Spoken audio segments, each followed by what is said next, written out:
Hello students, welcome to the Sapna's Homeschooling YouTube channel, and today we are going to solve 8th standard science second lesson health and disease question answer exercise.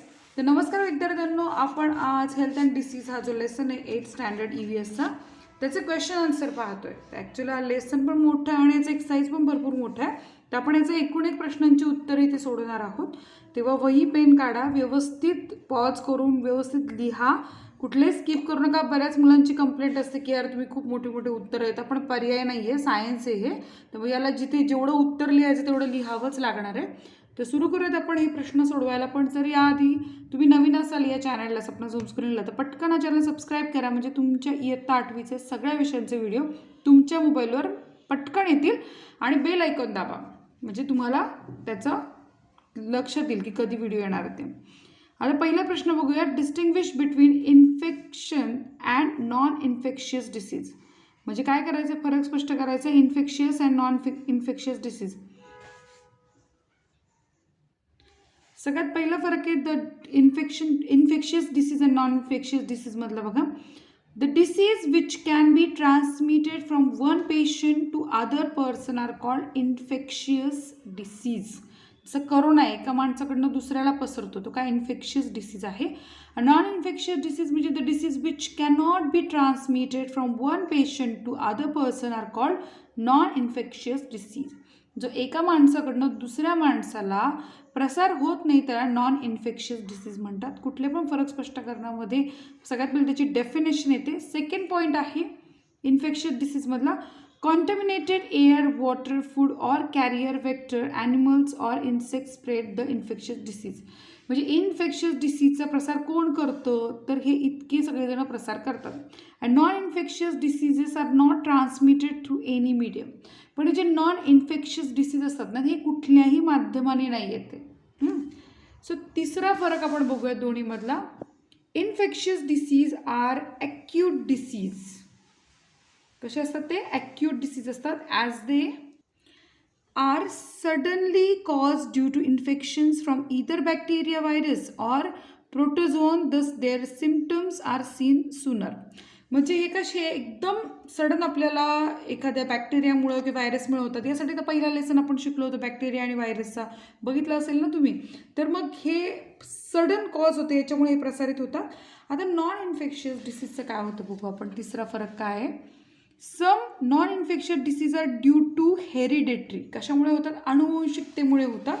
Causes some are due to failure in metabolism, some due to deficiency of the nutrients. म्हणजे काही अनुवंशिकतेमुळे होतात, काही आपल्या metabolism जो चयापचयाचा मुळे होतात, काही डेफिशियन्सीमुळे होतात, न्यूट्रिएंटच्या कमतरतेमुळे होतात. Their symptoms are not seen suddenly but are developed gradually. म्हणजे एकदम दिसत नाही, पण हळूहळू ते वाढतात. पण इन्फेक्शियस डिसीजमध्ये कसं होतं, झटकन आपल्याला ताप येतो, थंडी येते, त्रास सुरू होतो. हे फरक बघायला गेलं तर खूप सोपे आहे, फक्त त्याचं तुम्हाला इंग्लिशमध्ये लिहायची प्रॅक्टिस करावं लागणार आहे. चौथा फरक आहे antibiotics or anti helminth medicines are use to treat the infectious diseases. Example hepatitis, leprosy etcetera. म्हणजे त्यांनी म्हटलं इथे कोरोना पण तुम्ही उदाहरण देऊ शकता इन्फेक्शियस डिसीजमध्ये. तर अँटीबायोटिक दिलं जातं किंवा अँटी-हेल्मिंथ मेडिसिन्स दिले जातात की जेणेकरून हा आजार बरा व्हावा. पण आता नॉन इन्फेक्शियस डिसीजमध्ये बघा, antibiotics cannot be use. Antibiotic नाही दिले जात त्यासाठी for treating non infectious diseases. This diseases have a proper treatment. Example cancer. आता कॅन्सर झालेलं आहे, त्याला त्याची प्रॉपर ट्रीटमेंट असते.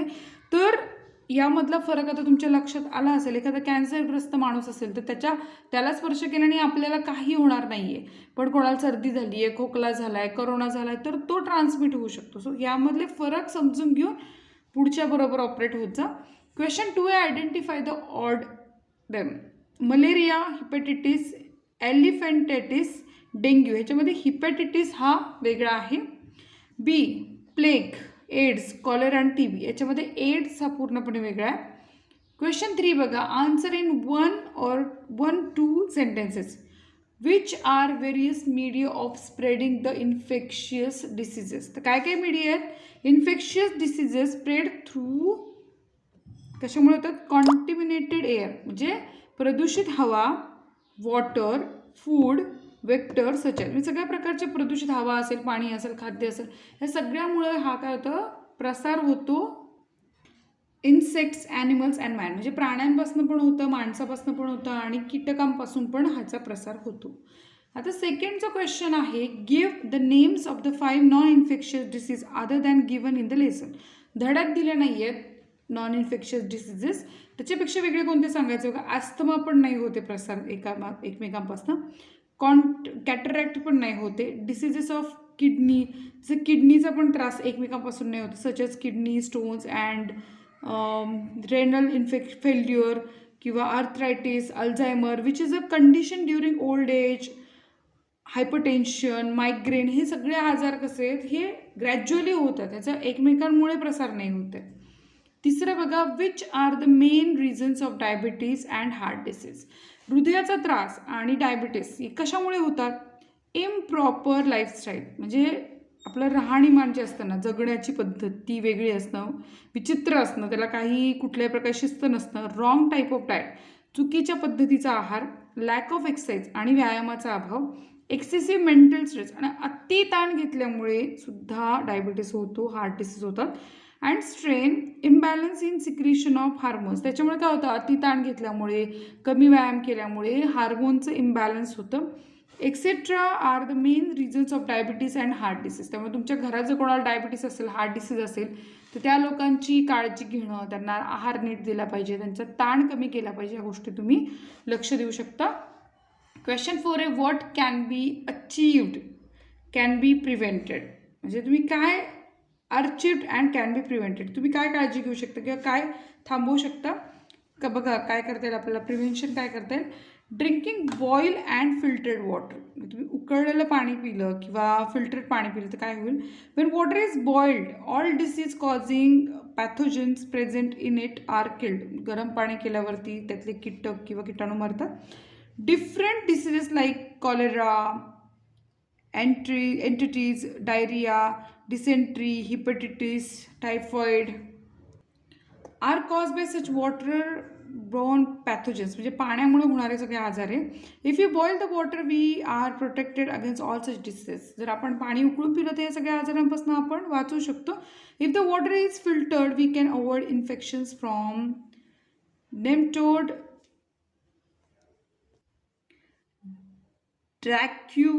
न्यूक्लियस विच कॉजेस नारू नावाचा आजार होता. तो आजार असा होता की झाला ना, पाण्यातनं व्हायचा, तो पाण्यातले जंतू गेल्यानंतर हे जंतूमुळे की कुठल्याही शरीराच्या भागात असे दोरे निघायचे शरीरातनं, ते फार विचित्र होता. त्यामुळे तो आजार आता सध्या नाही आढळते कुठे, पण ते पाण्यामुळेच व्हायचं, खराब पाणी, प्रदूषित पाणी पिल्यामुळे. By boiling and filtering water even the epidemics by such infectious disease can be control, आणि हे सगळं आपण टाळू शकतो जर आपण पिण्याचं पाणी उकळून किंवा फिल्टर पाणी पिलं तर, ते काळजी घ्या. अवॉइडिंग स्मोकिंग अँड अल्कोहोलिझम, आता अल्कोहोलिझम जो आहे, दारू पिणं, सिगरेट ओढणं, हे अवॉइड केलं पाहिजे. आणि काय होतं बघा, smoking and alcoholism are two dangerous habits that cause addiction. Alcoholism causes disorders of liver, म्हणजे अल्कोहोल घेतल्यामुळे काय होतं, डिसऑर्डर होतं लिव्हरचा. The addict suffer from malnourishment, आणि जो घेतो, हे सिगरेट घे, दारू घे, त्याला माल नरिशमेंट होते, कुपोषित होतो. His mental and psychological conditions become abnormal, त्याचे मानसिक शारीरिक कंडिशन कशा होतात, ॲबनॉर्मल होतात. There is social and familiar impact due to the alcoholism, म्हणजे अल्कोहोलिझम घेतल्यामुळे, अल्कोहोल घेतल्यामुळे त्याच्या सगळ्याच कुटुंबावर परिणाम होतो ना. Smoking is an invitation for cancer, जे पण स्मोक करतात बऱ्यापैकी त्यांना कॅन्सर होतो. In cigarette bidis there is a hazardous, nicotine is not only toxic but is also a कार्सिजेनिक. Cancer of oral cavity, tongue, respiratory tract, lungs is very common among smokers. Therefore addictions like smoking and alcoholism should always be avoided. का आपण avoid करायचं smoking आणि alcoholism, आपण दारू आणि सिगरेटला का avoid करायचं. पिक्चरमध्ये भारी दाखवत असे, हिरो दारू पित आहेत किंवा विलन, आणि मग ते स्मोक करतात, दारू पितात, फार फॅन्टसी भारी वाटू शकतं, पण याचे इतके सगळे त्रास आहे, इतक्या आपले लंगचा कॅन्सर होऊ शकतो, आपल्याला हे सगळ्या लिव्हरचा, सगळ्या गोष्टींचा त्रास होऊ शकतो. सगळे टाळू शकतो आपण जर ह्या नादालाच नाही लागलं, पिलं नाही किंवा कोणी स्मोक नाही केलं तर. क्वेश्चन नंबर 4 आहे proper checking of blood before blood donation. म्हणजे रक्तदान करताना व्यवस्थित ब्लडचं चेक करणं गरजेचं आहे डोनेशनचं. का? ऐका. There are definite blood groups, एक फिक्स ब्लड ग्रुप्स असतात ना. During blood transfusion the donors and recipients blood should be well match with each other. एकमेकांचं रक्त तर मॅच केलं पाहिजे ब्लड डोनेशनसाठी. Otherwise blood gets clumped inside the body and recipients. म्हणजे काय होऊ शकतं, त्याचा त्रास होऊ शकतो. Through infected blood the viruses such as those causing hepatitis B or AIDS are transmitted to other healthy person. Thus, for prevention of transmission of such diseases, blood should be checked before blood donation. एक तर hepatitis बी होऊ शकतो, AIDS होऊ शकतो, की बाकी virus पण शरीरात जाऊ शकतात. त्यामुळे रक्तदान करताना किंवा रक्त घेताना ते रक्त चेक केलेलं असलं पाहिजे. क्वेश्चन नंबर 5 आहे read the passage and answer the question. आता master X can suffer from which different possible disease in above conditions. हा पॅसेज काय तो बघूयात आपण. Master X is 3 years old child. हा 3 वर्षाचा मुलगा आहे. He is living with his family in a slum. आणि झोपडपट्टीत राहतो याच्या कुटुंबियांसोबत. Public toilet is present near his house. आणि एक सार्वजनिक संडास आहे तिथे. His father is drunkard. आणि कसं आहे दारुडा त्याचे वडील आहेत. His mother does not know the importance of balance diet. आणि त्याच्या आईला माहीत नाही की बॅलन्स डाएट काय, समतोल आहार म्हणजे काय.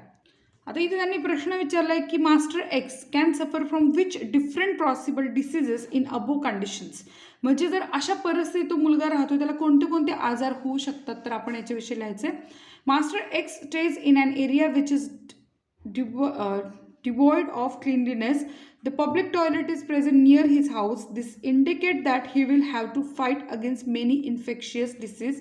Because his father is a drunkard, there will always be dearth of money in his house and he may not be able to afford enough and balanced food. Thus, his diet must be deficient in vitamin and minerals. Moreover, his mother is ignorant about the importance of health and balanced diet. This must be causing Master X malnourishment and loss of immunity.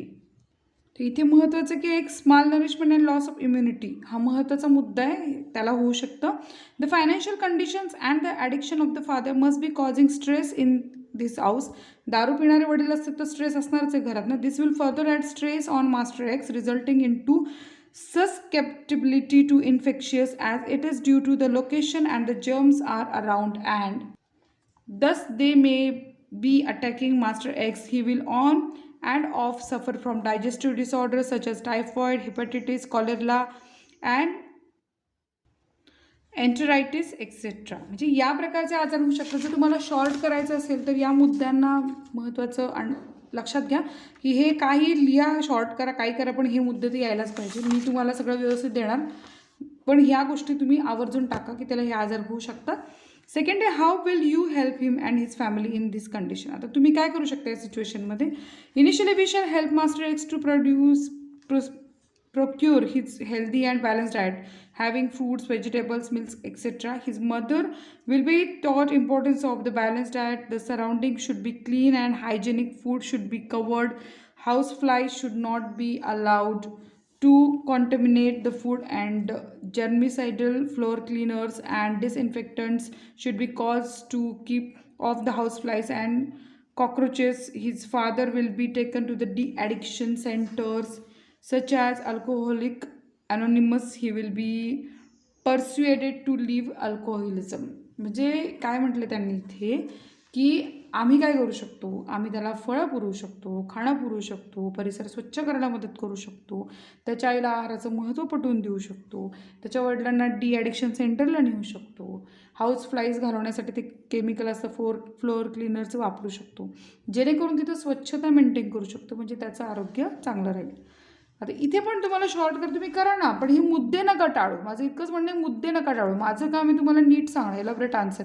आणि हे सगळं लिहिलं तर खूप बरं होईल. एक लक्षात ठेवा, वह्या इम्पॉर्टंट आहेत फार, त्या कम्प्लीट करा. क्वेश्चन थर्ड आहे which disease can occur to the father of master X. काय होऊ शकतं मास्टर एक्सच्या फादरला. Father of master X can develop disease of liver and kidney. त्याला लिव्हर किडनीचा हमखास आजार होणारच, कारण दारू पितोय म्हटल्यावर. Give the preventive measures of following disease. आता यांना काय काय आपण काय प्रिव्हेंटिव्ह मेजर्स वापरू शकतो बघा. डेंग्यू होऊ नये म्हणून काय काळजी करू शकतो, हे सगळे आजार आहे, यांना काय बचावात्मक उपाय काय करू शकतो ते सांगायचं आहे. Dengue is transmitted through bite of mosquito of Aedes Aegypti den 1-2 virus belonging to the type of Flavivirus is the causative pathogen of dengue. Wherever there is a stagnant or accumulated water, there is possibility of mosquito breeding. Therefore, care is to be taken to drain off such water. Thus, this is a very important preventive measure, especially in the man-made containers and in clean water. The Aedes mosquitoes prefer to breed. कळलं का? सोप्पा अर्थ सांगते.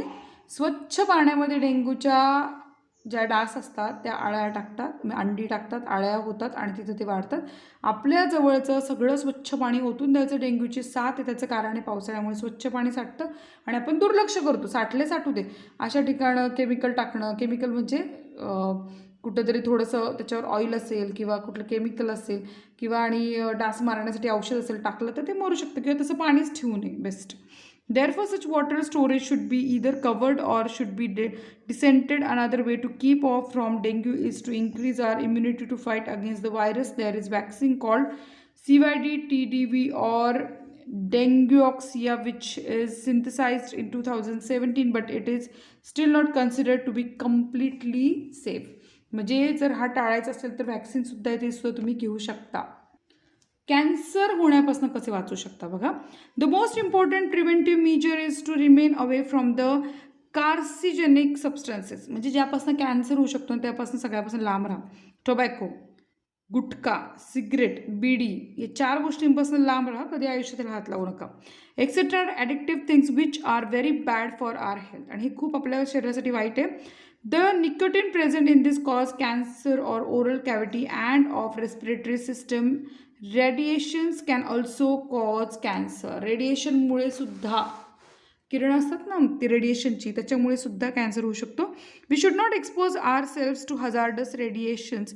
Balance and healthy diet, proper exercise and living stress free within mental balance are some of the preventive measures of the cancer. Only for few type of cancer like cervical cancer in women vaccine has been developed.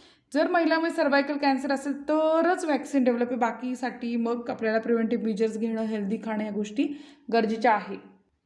एड्ससाठी काय करता येईल बघा preventive measure. When blood transfusion is done the blood should be checked for the presence of HIV. The use syringe, needles, etc. should not be used without sterilization. Through blood and blood products and body fluids, HIV find its way into the body. शरीरामध्ये रक्तामार्फत रक्ताचा स्पर्श syringe आपण वापरलं ते मार्ग नाही दिले ना तर एड्स नाही होणार. Therefore, this precaution should be taken. Unsafe sexual contact, असुरक्षित सेक्शुअल कॉन्टॅक्टमुळे सुद्धा एड्स होतो, हे पण आपण लक्षात घेतलं पाहिजे. Is the most important mode of transmission आणि याच्यामुळेच जास्त HIV पसरतोय. Thus one should never deal with such dangerous acts. Awareness about AIDS and HIV is the real preventive measure. HIV बद्दल माहिती असणं हे सगळ्यात मोठं त्याच्यासाठी प्रिव्हेंटिव्ह मेजर आहे. Explain the importance. आता बॅलन्स डाएटचं इम्पॉर्टन्स काय, नीट ऐका, पळवू नका पुढे, नीट ऐका. The diet that contains all the nutrients in the balance proportion is called balance diet. योग्य प्रमाणात सगळे आहारात घटक असणारी बॅलन्स डाएट आहे. वन कॅन अवॉइड माल nourishment by taking balance diet. The immunity increases due to balanced diet containing good proportion of vitamins and minerals. Some diseases can be avoided due to raised immunity. Wrong lifestyle and wrong diet can cause hypertension, diabetes or heart disease. To maintain our health and keep the body in equilibrium, we have to take balanced diet. काळजी आहे ना शरीराची तर balance diet करा. Physical exercise आणि योगासनाचा काय फायदा आहे बघा. By exercise and yoga the blood circulation of body is improved. आपल्या बॉडीचं ब्लड सर्क्युलेशन रक्ताभिसरण वाढतं. Body and joints remain flexible. Mental strain and stress is reduce. Insomnia, inability to fall asleep. काही काहींना झोपच येत नाही रात्रीची, त्याला इन्सोमेनिया म्हणतात, तर ते पण बंद होतं. Arthritis, indigestion and some other disorders can be avoided. The person who performs exercise always remain away from addictions. Yoga makes level of hormones, enzymes, etc. in equilibrium. By keeping control over breathing through pranayam, many respiratory and circulatory disorders can be prevented. किती फायदा योगाचा, करा बरं का रोज. Question number 8 बघा, make a list viral disease. AIDS, hepatitis, influenza, rabies, polio हे काय आहेत? व्हायरल डिसीज आहेत. बॅक्टेरियल डिसीज कोणकोणते बघा, थायरॉइड, ट्युबरक्युलोसिस, कॉलेरा, लेप्रसी हे बॅक्टेरियल डिसीज आहे. पाठच करा हे. And diseases spread through insect. Insect through कोणते कोणते पसरतात? मलेरिया पसरतो, डेंग्यू पसरतो, एलिफंटॅटिस. एलिफंटॅटिस म्हणजे हत्ती रोग असतो, असं पाय हत्तीसारखा होतो त्याच्यामध्ये. आणि हेरिडेटरी डिसीज कोणते कोणते? अनुवंशिकतेने येणारे. डायबिटीस हेरिडेटरी आहे, अनुवंशिकतेने येऊ शकतो, म्हणजे अनेक कारणांपैकी एक कारण आहे. नंतर हेमोफोलिया, मस्क्युलर डिस्ट्रोफी आणि कलर ब्लाइंडनेस म्हणजे रंगांधपणा, हा पण आपला हेरिडेटरी येऊ शकतो. आता आपण क्वेश्चन 9 सोडवायचा. शेवटचा प्रश्न आहे आपला तो. हो ना, हो शेवटचाच प्रश्न आहे. खूप खूप मोठा आहे ना आपला exercise. Write the information of modern diagnostic and treatments of cancer. काय काय ट्रीटमेंट्स आहेत बघा, आपल्याला माहिती देऊयात. Following methods are use as diagnostic method to detect the cancer. Technique like CT scan, MRI scan, mammography आणि बायोप्सी, याच्यामुळे आपल्याला कळतं कॅन्सर झाला की नाही. Treatment of the cancer is done by the following methods. For treatment of the cancer, some conventional methods are used. Along with these methods, chemotherapy, radiations therapy and surgery are commonly used to treat cancerous growth and tumors. New and modern techniques of robotic and laparoscopic surgery are also used for the treatment. अशा प्रकारे treatment देऊन कॅन्सरवरती उपाय केला जातो. कॅन्सरसाठी कसा diagnose करतात ते पण सगळं इथं दिलेलं आहे. सगळ्या प्रश्नांची उत्तरं सोडवून झालेली आहेत. क्वेश्चन नंबर 10 आहे की analyst the names and composition of the medicine present at your home. आता हे तुमचं तुम्ही करा. तुमच्या घरातले मेडिसिन उचला. कोणते मेडिसिन तुमच्या घरात आत्ता आहे ते लिहा. त्याच्यावर काय काय कंपोनंट्स लिहिलेत, म्हणजे काय काय कंपोजिशन्स आहेत की कोणतं मेडिसिन आहे, काय आहे त्याच्यामध्ये, ते सगळं लिहून तुम्ही तुमचं लिहा. आता हे काही मी नाही मदत करू शकत, ठीक आहे. बाकी सगळ्या प्रश्नांची उत्तरं लिहिलेली. सो आपला व्हिडिओ ओव्हरऑल झालेला आहे. आवडला असेल तर लाईक करा, शेअर करा मित्रमैत्रिणींना आणि सपनाज होमस्कूलिंग चॅनलला सबस्क्राईब करा. Bye bye.